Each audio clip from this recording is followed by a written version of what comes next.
Admiral Kate Sullivan walked through the underground tunnels beneath Colorado Springs, her boots echoing against metal floors that stretched deeper than most people knew existed. The facility had been built during the early days of space exploration, when humanity first realized they might not be alone in the universe.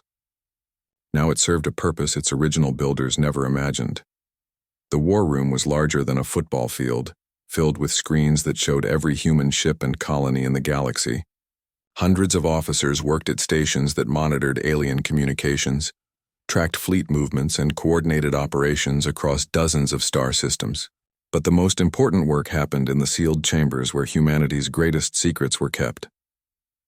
Dr. Peter Walsh waited for her in Laboratory 7, surrounded by devices that looked like they belonged in science fiction movies. Peter was thin and pale from spending too much time underground, but his eyes burned with the intensity of someone who had dedicated his life to a single purpose. For 20 years, he had led the Prometheus Research Division, developing weapons that other species could not imagine.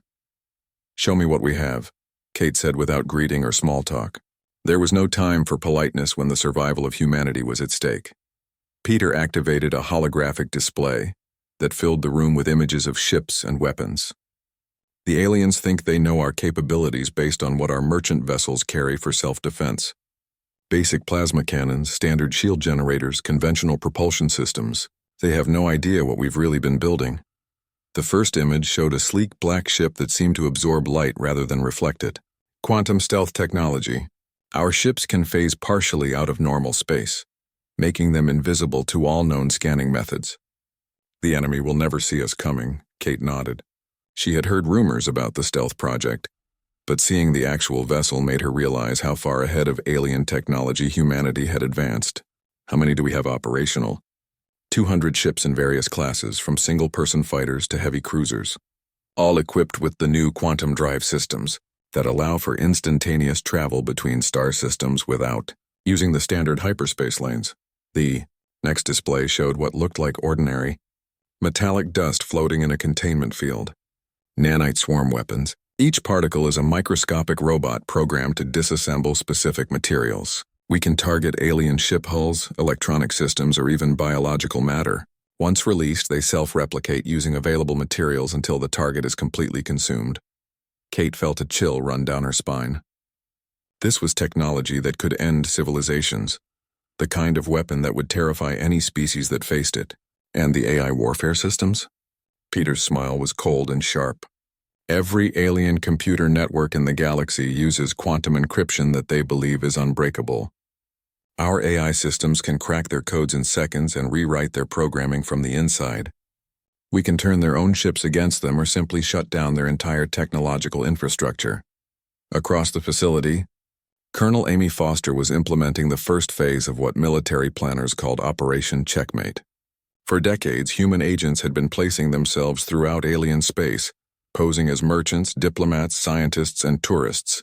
They had built relationships, gained access to sensitive facilities, and planted monitoring devices in critical systems. Now those sleeper agents were receiving activation codes that would transform them from observers into weapons. Lieutenant Commander Steve Parker sat in his small apartment on the Zephyrian trade station Nexus Prime, reviewing the encrypted message that had just arrived from Earth. For 20 years, he had lived among the aliens, learning their languages and customs, building a reputation as a harmless human businessman who sold primitive Earth technology to curious alien buyers. The Zephyrians thought the devices he sold were amusing trinkets, examples of how far behind human science lagged compared to their own advanced civilization. They had no idea that every piece of equipment contained hidden processors that were slowly mapping their computer networks and copying their most sensitive data. Steve activated his personal computer and began uploading a virus that human programmers had spent 5 years designing specifically for Zephyrian systems. Within minutes, the infection would spread through every connected device on the station, then jump to other facilities through their own communication networks. He watched his screen as the virus took control of the station's main computer, then spread to the connected military bases, shipyards, and command centers throughout the Zephyrian Empire. Their entire communications grid was going dark, leaving their fleets blind and unable to coordinate their movements. Steve smiled as he sent a brief message to his handlers on Earth. The first move has been made. The enemy is deaf and blind. Meanwhile, Captain Tony Martinez was leading the UES Retribution and 12 other ships toward the Zephyrian naval base at Arcturus Prime. This was the most heavily defended installation in alien space, protected by energy shields that could withstand planet-killing weapons and surrounded by automated defense platforms that could destroy entire fleets. The aliens expected humans to announce their arrival with demands for surrender, as was traditional in galactic warfare. They expected fair warning and the opportunity to negotiate before any shots were fired. They expected humans to follow the established rules of combat that had governed interstellar conflicts for thousands of years. Instead, Tony's ships materialized from quantum space directly inside the base's defensive perimeter, bypassing the shields and catching the defenders completely off guard. The human vessels were smaller than the massive Zephyrian battleships, but they carried weapons that defied everything the aliens understood about physics. The first salvo of quantum disruptors tore through Zephyrian ship hulls like paper, completely ignoring their energy shields and armor plating. The weapons worked by destabilizing the atomic structure of target materials, causing enemy vessels to simply fall apart at the molecular level. Zephyrian commanders screamed orders into communication systems that no longer functioned, trying to coordinate a defense against attackers they could not see or track. Their own ships began turning their weapons on each other as human AI systems took control of their targeting computers. Within 3 hours, the most powerful military base in the Zephyrian Empire was nothing but scattered debris floating in space. Not a single human ship had been damaged in the attack. Tony opened a channel to the few surviving alien escape pods. His voice was calm and professional when he spoke. "This is Captain Martinez of the United Earth Space Force. Your base has been destroyed as payment for the Kepler colony massacre. Tell your leaders that this is only the beginning." Back on Earth, President Helen Brooks addressed the United Nations Emergency Council in a session that was broadcast to every human colony and ship in the galaxy. Her words were measured and careful, but carried the weight of a species that had finally decided to stop asking for permission. "For 50 years, we have tried to find our place in the galactic community through diplomacy and compromise," she said. "We have offered friendship to species that saw us as inferiors. We have accepted insults and restrictions that no sovereign people should tolerate. We have turned the other cheek when attacked, hoping that patience and goodwill would eventually earn us the respect we deserved." She paused, looking directly into the cameras that carried her image to billions of humans across the stars. "The massacre at Kepler Colony has shown us that some species will never accept our right to exist as equals. They mistake our restraint for weakness and our desire for peace for cowardice. Today, that ends. Humanity will no longer beg for scraps from the tables of alien empires. We will take our rightful place among the stars, and we will defend it with every weapon at our disposal." The president's next words would be remembered for centuries as the moment when humanity's true nature was finally revealed to the galaxy. "To any species that threatens human lives or human worlds, know this. We have spent 50 years learning everything about you while revealing almost nothing about ourselves. You know our merchants and diplomats. You have never met our soldiers. Now you will." Captain Jake Morrison stood on the bridge of the UES Valiant and watched the screens show what remained of Kepler Colony. Nothing but ash and melted metal where 300,000 humans had lived just 2 days ago. Men, women, children all gone in a matter of hours when the Zephyrian Empire decided that humans had no right to live on that world. The communication came through clear and cold from the alien fleet commander. His voice sounded like grinding metal when he spoke through the translation device. "Humans are weak insects who spread like disease across our sacred stars. We have cleansed one nest. Withdraw from all disputed systems within 30 of your sun cycles, or we will cleanse them all." Jake felt his hands shake with rage as he looked at the data. The colonists had been farmers mostly, people who grew food and raised families on a world that nobody else had wanted until humans made it bloom. The Zephyrians had used plasma bombs that turned everything organic into dust. Not even bodies remained to bury. Commander Ryan Blake stood next to him at the tactical station. His face was pale as he read through the reports from the surface teams. "Sir, they used biological weapons too. Anything that survived the initial bombing was killed by engineered viruses. They wanted to make sure nothing human could ever live there again. The bridge crew worked in silence, but Jake could feel their anger like heat from a furnace. These were good people, trained soldiers who had served humanity with honor for years.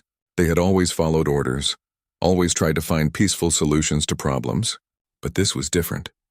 This was murder on a scale that demanded justice. Ambassador Lisa Carter appeared on the main screen from her office on Earth. She looked tired, older than her 50 years. For 3 decades, she had worked to build relationships with alien species, to prove that humans could be trusted partners in the galactic community. Now all her work seemed worthless. "Jake, I need your report for the emergency council meeting," she said. "The president wants all the facts before we respond to the Zephyrian ultimatum." Jake activated his personal recorder and spoke in the flat, professional tone that military officers used for official reports. But inside his chest, his heart was beating like a war drum. "Ambassador, the attack on Kepler Colony was not a military action. It was genocide. The Zephyrians used weapons designed specifically to kill civilians and destroy any chance of human survival on that world." Lisa nodded slowly. Behind her, Jake could see other officials moving back and forth, carrying data pads and speaking in urgent whispers. "The Galactic Council is meeting in emergency session. Several species are calling for mediation and compromise. They want us to give up our claims to the disputed systems in exchange for peace." "And what does Earth Command say about that?" Ryan asked. "General Frank Davis has been activated as Supreme Military Commander," Lisa replied. "All fleet commanders are to await further orders. There may be significant changes in our defensive posture." Jake understood what that meant. Frank Davis was not known for compromise or peaceful solutions. He was the kind of officer who believed that some problems could only be solved with overwhelming force. If Davis was in charge, humanity was preparing for war. After the communication ended, Jake walked to the observation deck where he could see Kepler Colony's sun in the distance. It was a young star, bright and strong, the kind that could support life for billions of years. Humans had chosen that system because it represented hope and growth. Now it represented something else entirely. Lieutenant Commander Steve Parker joined him at the window. Steve was one of the ship's intelligence officers, a quiet man who spoke several alien languages and understood how other species thought. "Sir, I've been monitoring Zephyrian communications. They're celebrating the attack as a great victory. Their news broadcasts are calling it the first step in cleansing the galaxy of human contamination." Jake felt something cold settle in his stomach. "They think we're going to run away." "Yes, sir. Their military analysts believe humans are too weak and divided to fight a real war. They expect us to abandon our colonies and retreat to Earth's solar system." "And what do you think, Steve?" Steve was quiet for a long moment, watching the stars.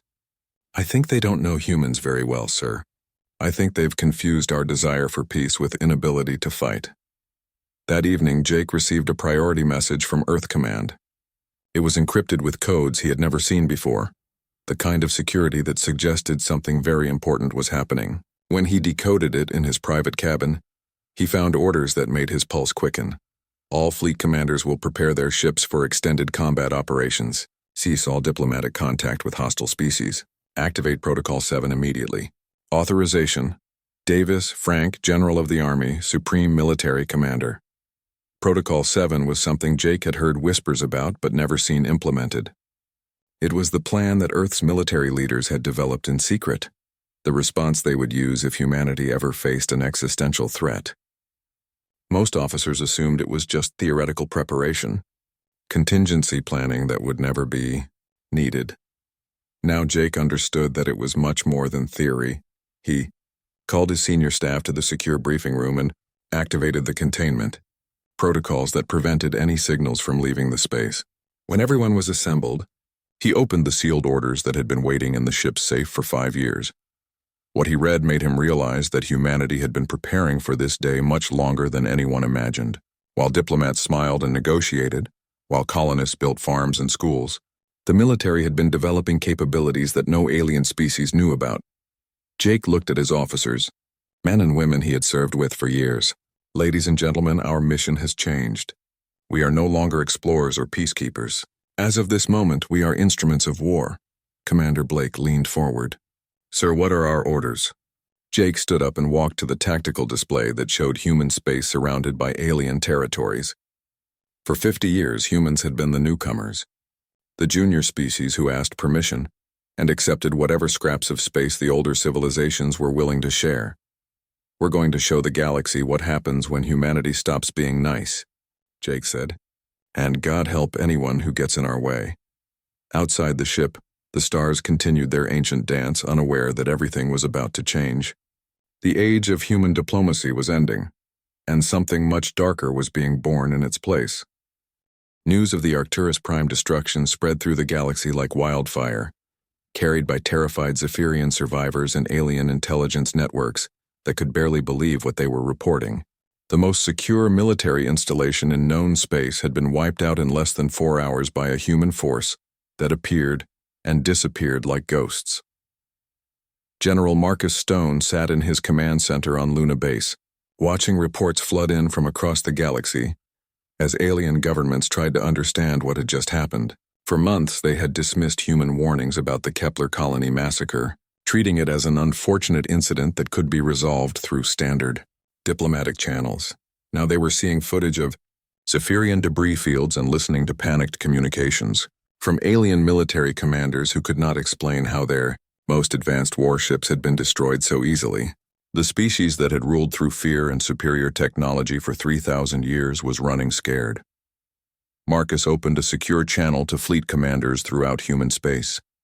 His voice carried the authority of someone who had spent 30 years preparing for exactly this moment. Phase 2 is now active. All hunter-killer squadrons are cleared for independent operations. Find every Zephyrian fleet and military installation. Destroy them all. Captain Diane Lewis received the transmission aboard her stealth cruiser UES Shadow Strike as she stalked a Zephyrian patrol fleet near the Vega system. Her squadron consisted of 12 ships that existed in official records only as training vessels, but carried enough firepower to level planets. For 5 years, Diane had trained her crews in tactics that no alien species had ever encountered. The Zephyrian fleet moved in standard formation, their massive battleships surrounded by escort vessels and support craft. Their sensors swept space continuously, searching for threats that might approach through conventional means. They found nothing because human ships were operating in quantum phase, existing partially outside normal space-time where alien technology could not detect them.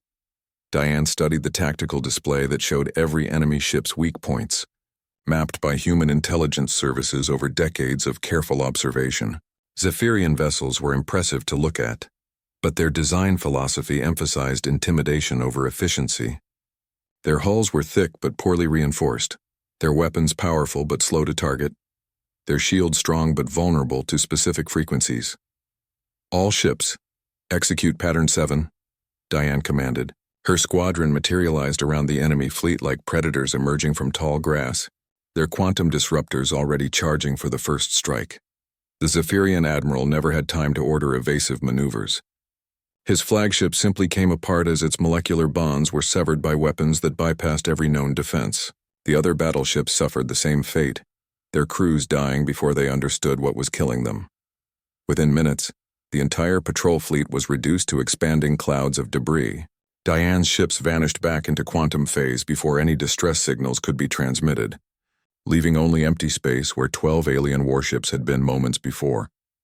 Across the galaxy, similar scenes played out as human forces implemented tactics that alien military academies had never taught their officers to counter.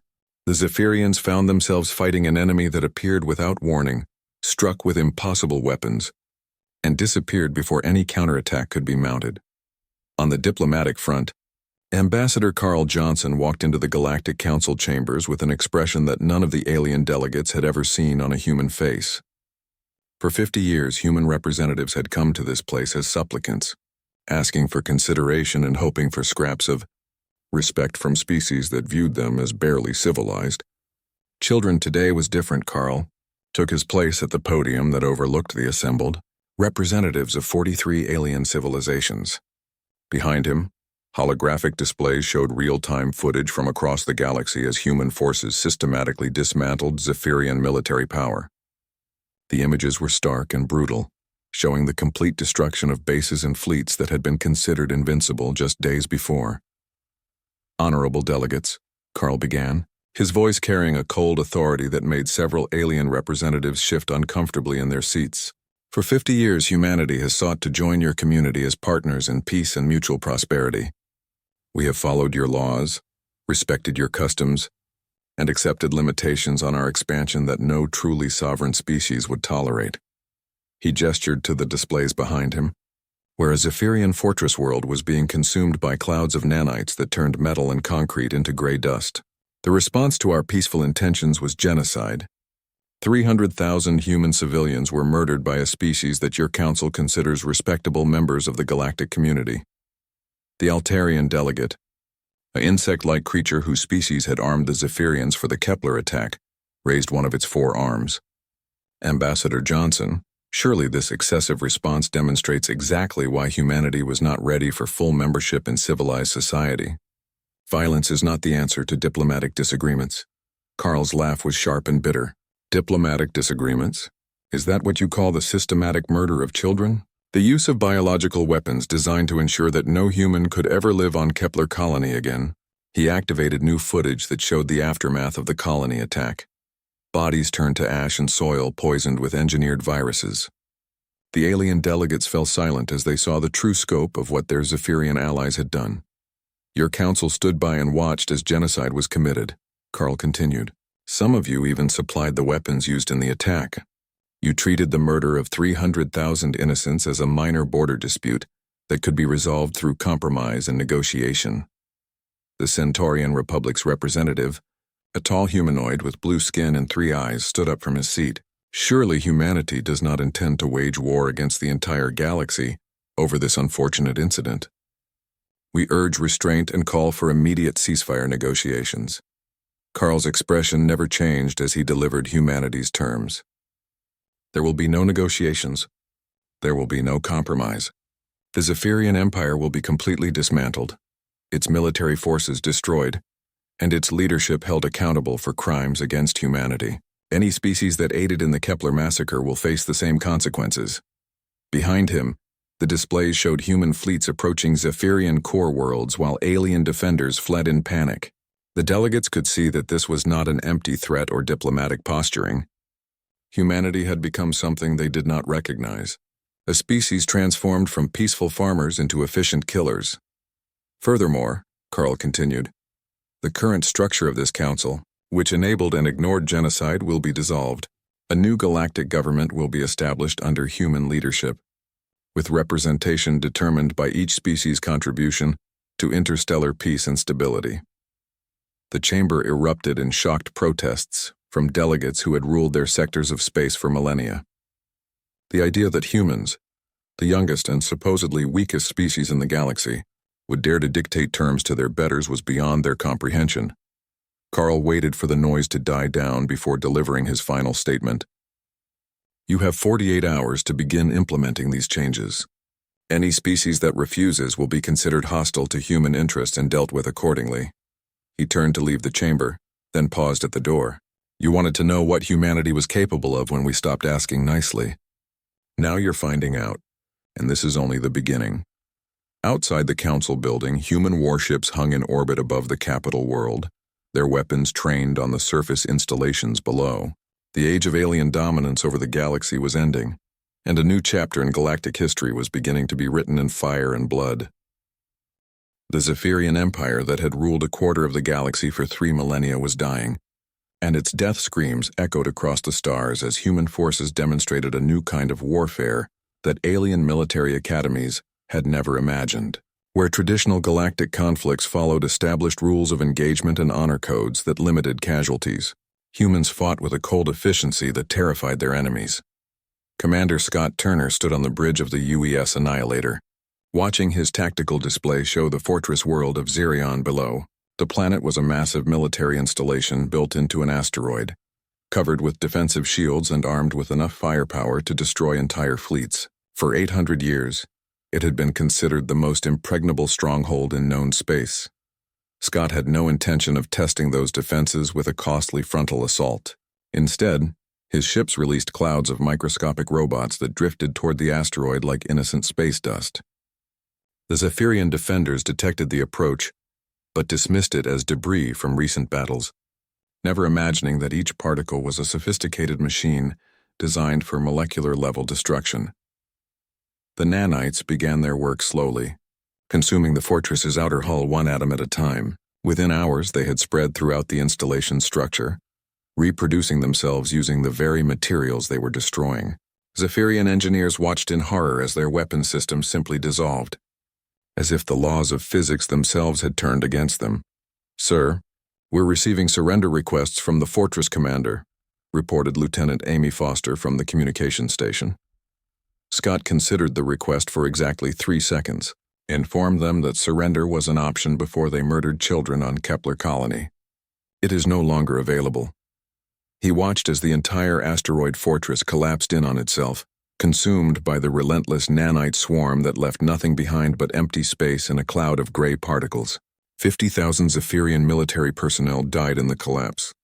But Scott felt no sympathy for soldiers who served a regime that specialized in genocide. Across the galaxy, Captain Nicole Davis was conducting her own form of psychological warfare aboard the stealth frigate UES Phantom. Her ship had infiltrated deep into Zephyrian space using captured alien vessels and false identification codes, a trick that worked because no alien species had ever attempted such deception before. Nicole's mission was to monitor and broadcast Zephyrian military communications, allowing human forces to track enemy movements while simultaneously undermining morale by showing their allies how completely their supposedly invincible empire was falling apart.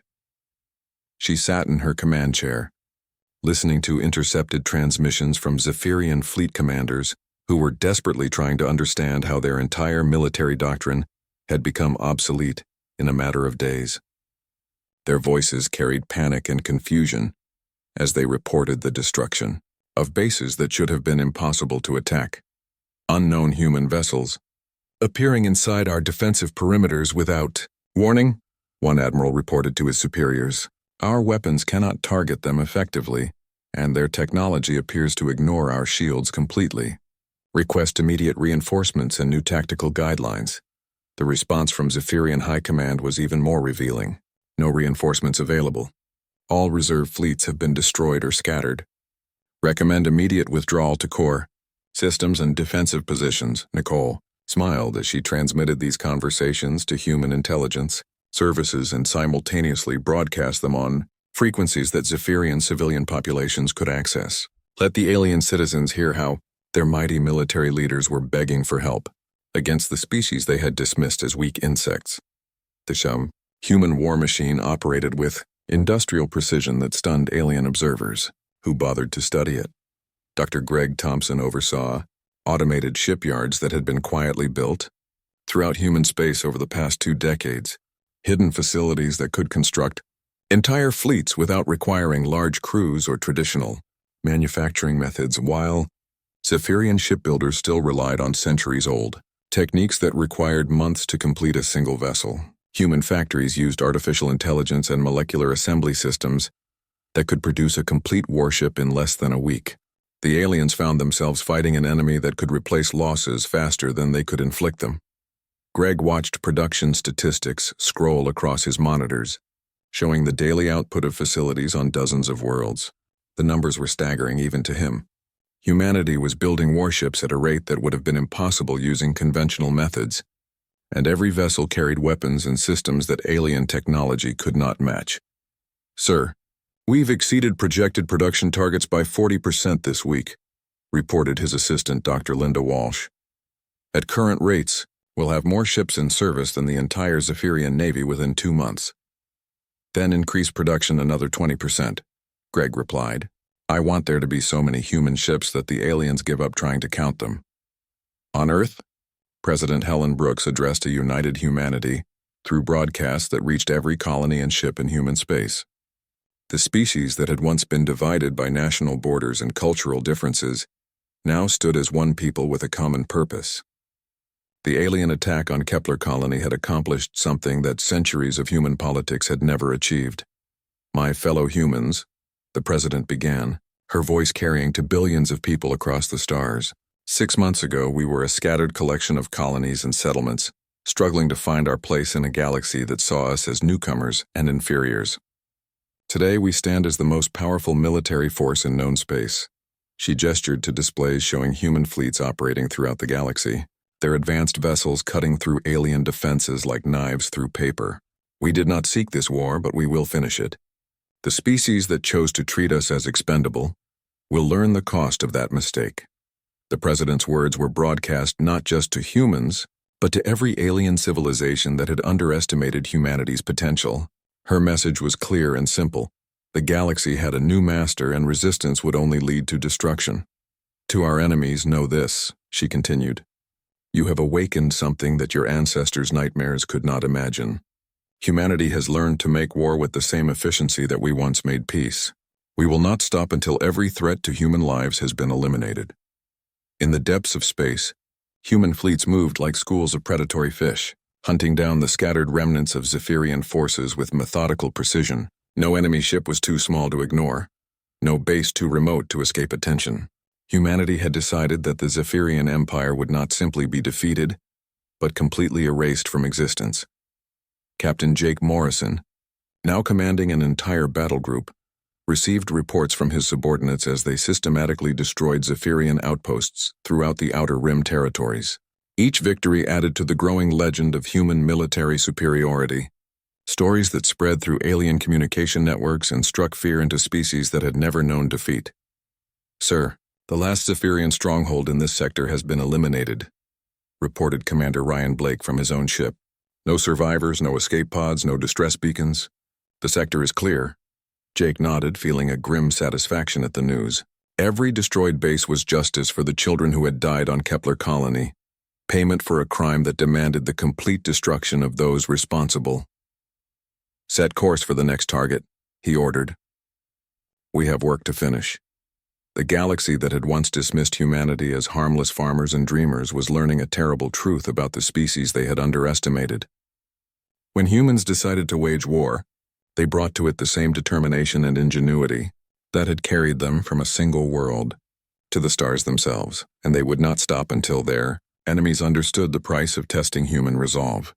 6 months after the massacre at Kepler Colony, the Zephyrian Empire that had dominated a quarter of the galaxy for 3,000 years existed only in history books and the nightmares of its former subjects. Their mighty fleets were debris fields drifting in space. Their fortress worlds were silent tombs, and their leaders cowered in hidden bunkers while human forces hunted them down one by one. Admiral Ben Clark stood on the bridge of the flagship UES Dominion, the largest and most powerful vessel ever constructed by human hands.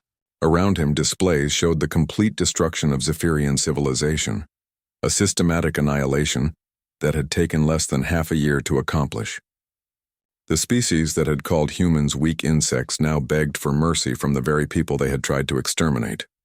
The final surrender came not through grand gestures or dramatic battles, but through a simple transmission from a dying Zephyrian emperor whose empire had crumbled around him. His voice shook with terror as he spoke words that no member of his species had ever imagined having to say. Great humans, I surrender unconditionally, the emperor's message began. My people submit completely to your authority. We beg only that you allow some of us to survive as servants to your magnificent civilization.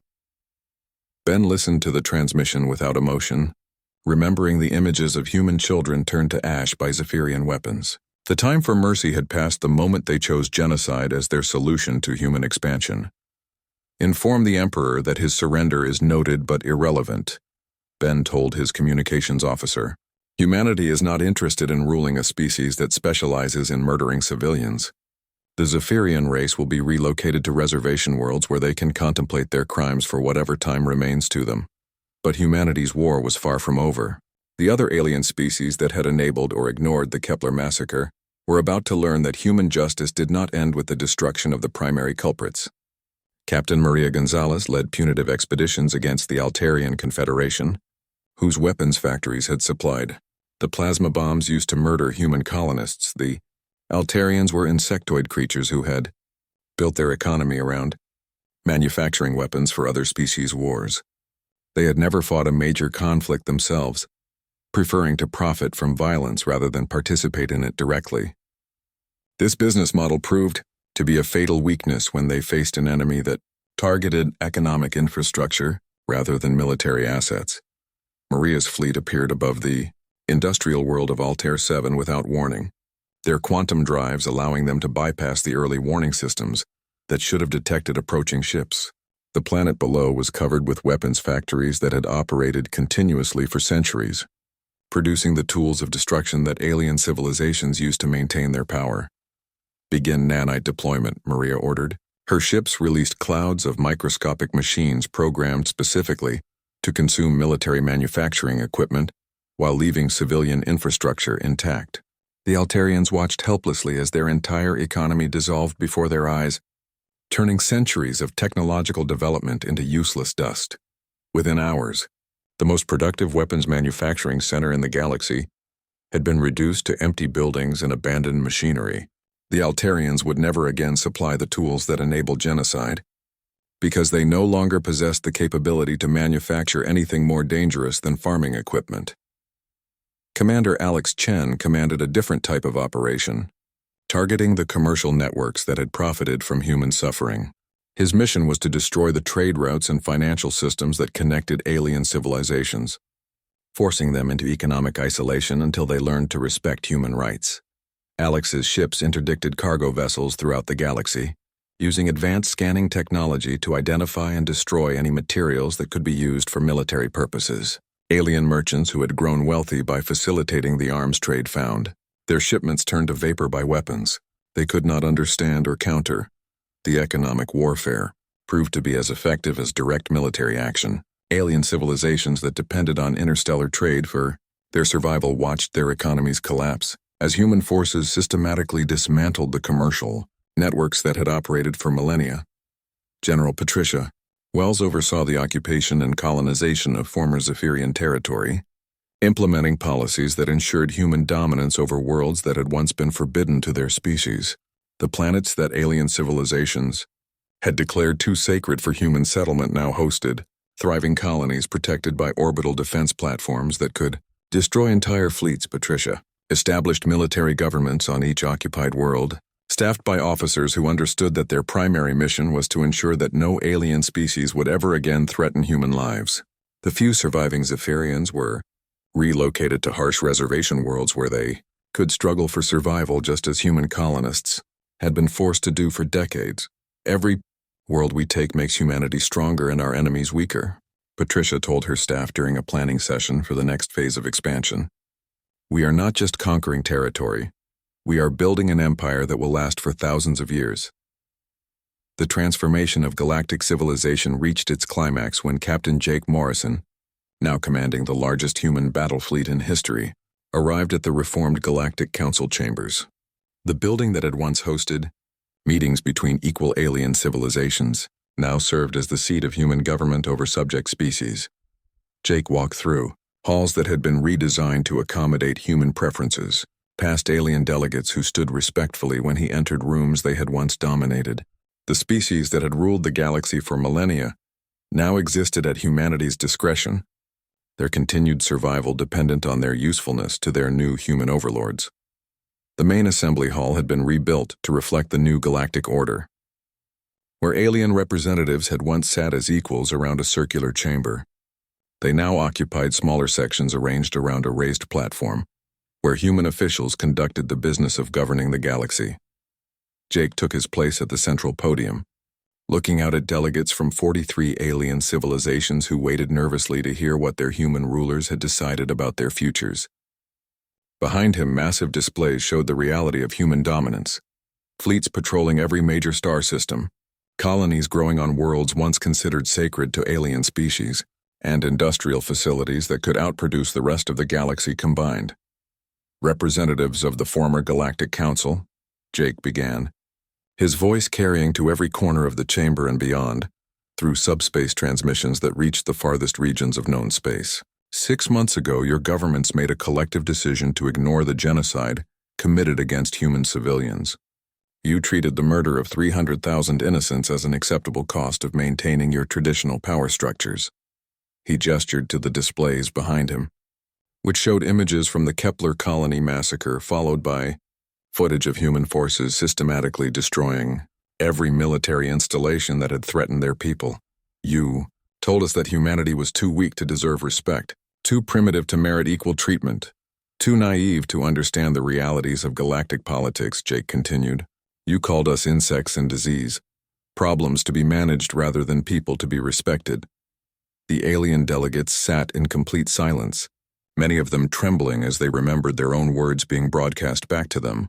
The species that had once spoken condescendingly to human ambassadors now feared to make any sound that might draw attention to themselves. Now you know the truth about humanity, Jake said, his voice growing harder with each word. When we stopped being polite, when we abandoned diplomacy in favor of direct action, when we decided that our survival was more important than your approval, the balance of power in this galaxy changed forever. He paused, allowing his words to sink in before delivering the final judgment that would define galactic civilization for centuries to come. This galaxy now belongs to humanity, Jake declared. We are its protectors, its rulers, and its ultimate authority. Those species that prove useful to our interests will be allowed to prosper under our guidance. Those that threaten human lives or human worlds will be eliminated, without hesitation or remorse. The displays behind him showed human colonies spreading across worlds that had been forbidden to their species just months before, protected by fleets that could appear anywhere in the galaxy within hours. When you decided to test human resolve by murdering our children, you awakened something that your ancestors' worst nightmares could not have imagined, Jake concluded.